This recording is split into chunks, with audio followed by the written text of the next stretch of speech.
स्वागत है दोस्तों आप सब लोगों का आपके अपने चैनल स्टडी विद गोपी गोपाल में। दोस्तों वापस आ गया हूं मैं गोपी किशन। आज आप सबके सामने बात करने वाले हैं ट्रांसलेशन के एक बेहतरीन पैसेज को। जी हां दोस्तों, ये वही पैसेज है जो कि 2014 यूपी बोर्ड में पूछा जा चुका है। तो क्या आप सब लोग तैयार हैं इसको ट्रांसलेट करने के लिए, सॉल्व करने के लिए? और हाँ दोस्तों, ये ट्रांसलेशन है तो बड़ा आसान, देखने में आपको ज्यादा बड़ा नहीं लग रहा, लेकिन आपको पता है ये आपको दिलाएगा बोर्ड एग्जाम में 4 मार्क्स। कितने दिलाने वाला है ये? 4 मार्क्स। अब आप सोच सकते हैं बोर्ड एग्जाम की तैयारी करने वाले हर एक स्टूडेंट के लिए एक एक नंबर कितने कीमती होते हैं, 1 मार्क की बड़ी वैल्यू होती है। तो आप लोग उम्मीद करता हूं पूरे मन से सीखेंगे, पूरे उत्साह से सीखेंगे और आज ये ट्रांसलेशन का पैसेज आप आसानी से समझ पाएंगे। 2 बार प्रैक्टिस करेंगे आपको ये फॉर एवर हमेशा के लिए समझ में आ जाएगा। तो चलिए बिना समय गवाए चलते हैं हम आज के इस खास सेशन की ओर। तो दोस्तों हमारा टॉपिक है पैसेज फॉर ट्रांसलेशन, जिसमें मैंने पैसेज दिया है आज 2014 में पूछा गया पैसेज कि ईश्वर चंद्र विद्यासागर एक योग्य अध्यापक थे। कई विद्यार्थी उनके पास पढ़ने आते थे। विद्यासागर जी ने विद्यार्थियों की सुविधा के लिए व्याकरण की एक पुस्तक लिखी। उन्होंने शिक्षा की उन्नति के लिए अनेक कार्य किए। तो देखिए दोस्तों, ये 4 वाक्य दिए गए हैं जिनमें से हर एक वाक्य, हर एक सेंटेंस आपको दिलाएगा 1 मार्क्स। तो बिल्कुल गेम की तरह से इस ट्रांसलेशन को आगे बढ़ाते हैं। आपको स्ट्रेस नहीं लेना है, पूरे मन से आप सीखेंगे और एक गेम की तरीके से, एक पजल की तरीके से सॉल्व करने की कोशिश करते हैं। तो देखिए दोस्तों, हमारे पास पैसेज क्या है, हम पहला सेंटेंस देखते हैं कि ईश्वर चंद्र विद्यासागर एक योग्य अध्यापक थे। जरा आप देखिएगा, यहाँ पे अध्यापक है नहीं, थे, मतलब बात कब की हो रही है? पास्ट की। आपको कोई भी सेंटेंस दिया जाए उसमें सबसे पहले आपको इस बात का ध्यान रखना है कि दिया गया सेंटेंस किस टेंस में है, वो प्रेजेंट में है, पास्ट में है या फिर फ्यूचर में है। हमें इस बात का सबसे जरूरी ध्यान रखना है। तो क्या देखेंगे हम, ये हमारा सेंटेंस थे की वजह से ये पास्ट में हो गया। तो चलिए हम इसका पैसेज बनाते हैं। ईश्वर चंद्र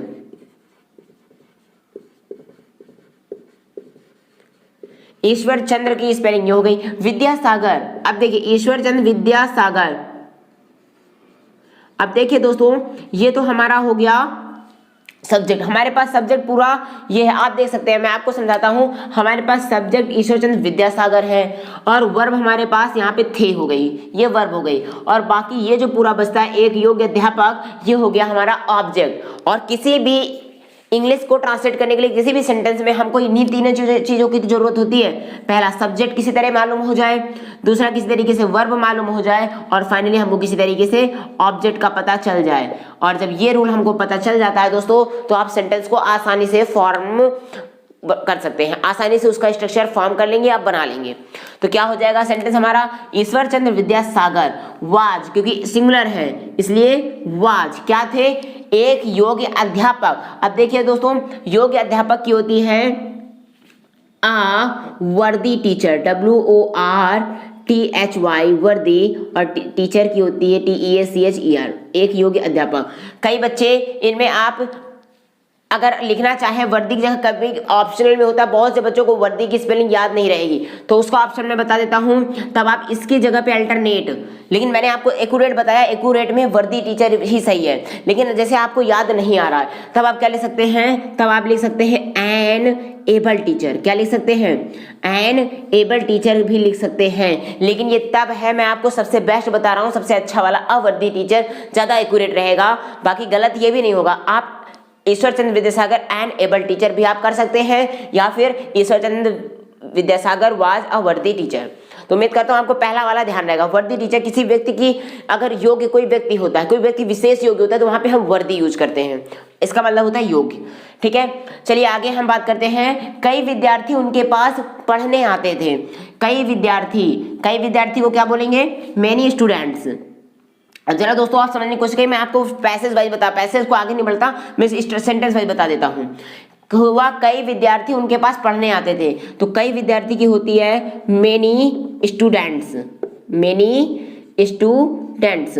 अब जरा देखिएगा दोस्तों, यहाँ पे कई बच्चे गलती करने वाले हैं। यहाँ पे आते थे का लॉजिक तो देखेंगे, आते थे लिखा है, लेकिन होगा क्या, यहाँ पे बहुत से बच्चे पास्ट इंडेफिनिट यूज करेंगे। होगा ये पास्ट इंडेफिनिट ही होगा, लेकिन किस तरीके से, जरा आप इसको समझने की कोशिश करिए कि कई विद्यार्थी उनके पास पढ़ने आते थे। अब जरा मैं आपको एक बात बताता हूँ, आते थे या मतलब इसको हम अगर एक आदत के रूप में देखें तो कैसा रहेगा कि कई विद्यार्थी उनके पास पढ़ने के लिए आया करते थे। समझ रहे हैं आप, कई विद्यार्थी उनके पास पढ़ने के लिए आया करते थे। तो जब ये हमारी एक आदत को प्रकट कर रहा है, एक हमारी हैबिचुअल एक्शन को प्रकट कर रहा है, तो आप बता दीजिए, आप एक वर्ब को ध्यान रखिएगा, हम वहां पे यूज करते हैं यूज्ड टू, या फिर आप इसकी जगह पे वुड का भी यूज कर सकते हैं। तो देखिएगा यहाँ पे आदत प्रकट हो रही है, क्योंकि आते थे, कभी कभार थोड़ी ना आते थे कि उनके पास पढ़ने के लिए कभी कभी आ जाते थे, हफ्ते साल 6 महीने में एक बार आ गए, ऐसा नहीं होता। होता क्या है कि वो डेली पढ़ने आते थे। ठीक है, तो यहाँ पे क्या हो जाएगा, कई विद्यार्थी, मैनी स्टूडेंट्स। अब देखिएगा, समझना, मैनी स्टूडेंट्स वुड, हमने क्या बताया ना, आप चाहे तो दोस्तों, क्योंकि हैबिचुअल एक्शन प्रकट हो रहा है, एक स्वाभाविक आदत प्रकट हो रही है, इसलिए आप चाहे यूज्ड का प्रयोग करिए, यूज्ड टू का प्रयोग करिए या फिर वुड का यूज करिए। तो हम वुड लगा देते हैं, तो क्या हो जाएगा, मैनी स्टूडेंट्स वुड कम। इसके बाद वर्ब की फर्स्ट फॉर्म का यूज करते हैं, वुड कम, या फिर समझिए, इसकी जगह पे आप यूज कर सकते हैं वुड कम की जगह पे, वुड की जगह पे यूज्ड टू कम। आप इन दोनों में जो आपको सही लगे आप वो वर्ड यूज कर सकते हैं। तो क्या हो जाएगा, मेनी स्टूडेंट्स वुड कम, कहाँ आते थे, कम आते थे उनके पास। अब उनके पास कौन हो गया, उनके पास ही तो आते थे, उनके पास किस पे लिखेंगे, टू हिम। अब टू तब लगा दोस्तों, देखिए हिम क्योंकि वो सजीव वस्तु है, सजीव वस्तु क्या, सॉरी, वो एक व्यक्ति है, सजीव ही, जिंदा ही होंगे, इसलिए हम हिम के पहले टू प्रीपोजिशन लगा देंगे। तो many students would come to him, किस लिए आते थे, उनके पास पढ़ने आते थे, टू हिम टू स्टडी, किस लिए आते थे, टू स्टडी, पढ़ने के लिए आते थे। बात समझ में आ गई। या फिर आप इसको ये बोल सकते हैं, many students used to come to him to study. Okay, चलिए अब आगे बढ़ते हैं। विद्यासागर जी ने विद्यार्थियों की सुविधा के लिए व्याकरण की एक पुस्तक लिखी। अब देखिए दोस्तों, ये भी पास्ट में है, तो विद्यासागर जी ने लिखी, किसने लिखी, विद्यासागर जी ने। तो आप लिखेंगे विद्यासागर। अब देखिए दोस्तों, यहाँ पे लिखी, पास्ट की बात हो रही, तो रोट, विद्यासागर रोट, क्या लिखी, एक व्याकरण की पुस्तक लिखी, व्याकरण की एक पुस्तक लिखी। तो अब उल्टा चलेंगे, रोट अब देखिएगा यहाँ पे जरा समझिएगा, एक व्याकरण की एक पुस्तक या एक पुस्तक व्याकरण की, तो आप क्या लिखेंगे, विद्यासागर रोट आ ग्रामर बुक। आप क्या लिखेंगे, व्याकरण की एक पुस्तक को इंग्लिश में बोलते हैं a grammar book, wrote a grammar book, किसके लिए, विद्यार्थियों की सुविधा के लिए, फॉर, आप लिख, अगर ये होता विद्यार्थियों के लिए लिखी तो फॉर स्टूडेंट, अगर यहाँ पे विद्यार्थियों की सुविधा के लिए, for the comfort of, for the comfort of students. तो क्या बन गया हमारा दोस्तों सेंटेंस, हमारा सेंटेंस बन के आ गया, Vidyasagar wrote a grammar book for the comfort of students. विद्यार्थियों की सुविधा के लिए उन्होंने एक व्याकरण की पुस्तक लिखी, एक किताब लिखी। नेक्स्ट दोस्तों, उन्होंने शिक्षा की उन्नति के लिए अनेक कार्य किए। मैं आपको सेंटेंस वाइज बता रहा हूँ इसको, 1 2 3 और ये 4 सेंटेंस में आपका ये पैराग्राफ खत्म हो जाता, पैसेज खत्म। उन्होंने शिक्षा की उन्नति के लिए अनेक कार्य किए। जरा देखिए, किसने अनेक कार्य किए, उन्होंने अनेक कार्य किए। तो जरा देखिए, हम यहाँ पे लिखते हैं ही। अब देखो, कोई कार्य किए, यहाँ पे ये भी पास्ट है, तो ही, डू, डिड, डन। डिड होता है सेकंड फॉर्म, तो यहाँ पे सेकंड फॉर्म का यूज करेंगे, ही डिड, क्या किया उन्होंने, ही डिड, मैंने यहाँ पे हेल्पिंग वर्ब नहीं है, ये डिड यहाँ पे आया जब verb, second form of the verb की सेकंड फॉर्म के रूप में यूज हुई है, ही डिड मेनी वर्क्स। अब आप चाहे मेनी वर्क्स लिखिए दोस्तों, या फिर मेनी डीड्स लिख दीजिए। डीड्स का मतलब भी होता है कार्य, जरा समझिएगा, मेनी डीड्स का मतलब भी होता है कार्य। आप मेनी टास्क कर दीजिए। वर्क के कई सिनोनिम्स होते हैं, तो सिनोनिम्स में आप कुछ भी लिख दीजिए, तो जो थोड़ा सा बेस्ट लगता है ना, वो सेंटेंस लिखे जाते हैं।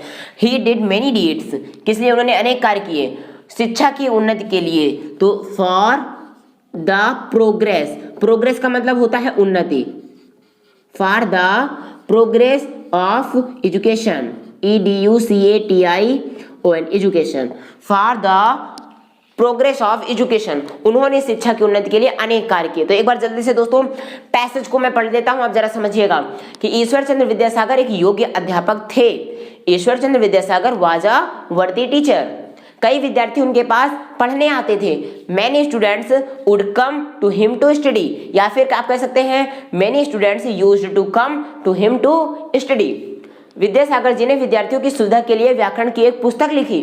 Vidyasagar wrote a grammar book, जरा समझिएगा ग्रामर बुक का मतलब क्या हो गया, एक व्याकरण की एक पुस्तक। Wrote a grammar book for the comfort of students, किसकी सुविधा के लिए, विद्यार्थियों की सुविधा के लिए। उन्होंने शिक्षा की उन्नति के लिए अनेक कार्य किए। तो ही डिड मेनी डीड्स, या आप डीड्स की जगह पे आपको दिक्कत हो रही है तो आप वर्क से लिख दीजिए, कोई दिक्कत नहीं। तो ही डिड मेनी डीड्स कर दीजिए या many work, he did many works, he did many deeds for the progress of education, उन्होंने शिक्षा की उन्नति के लिए अनेक कार्य किए। तो देखा दोस्तों, आपने ये पैसेज कितना आसानी से मैंने सॉल्व करके आप सबको दिखा दिया।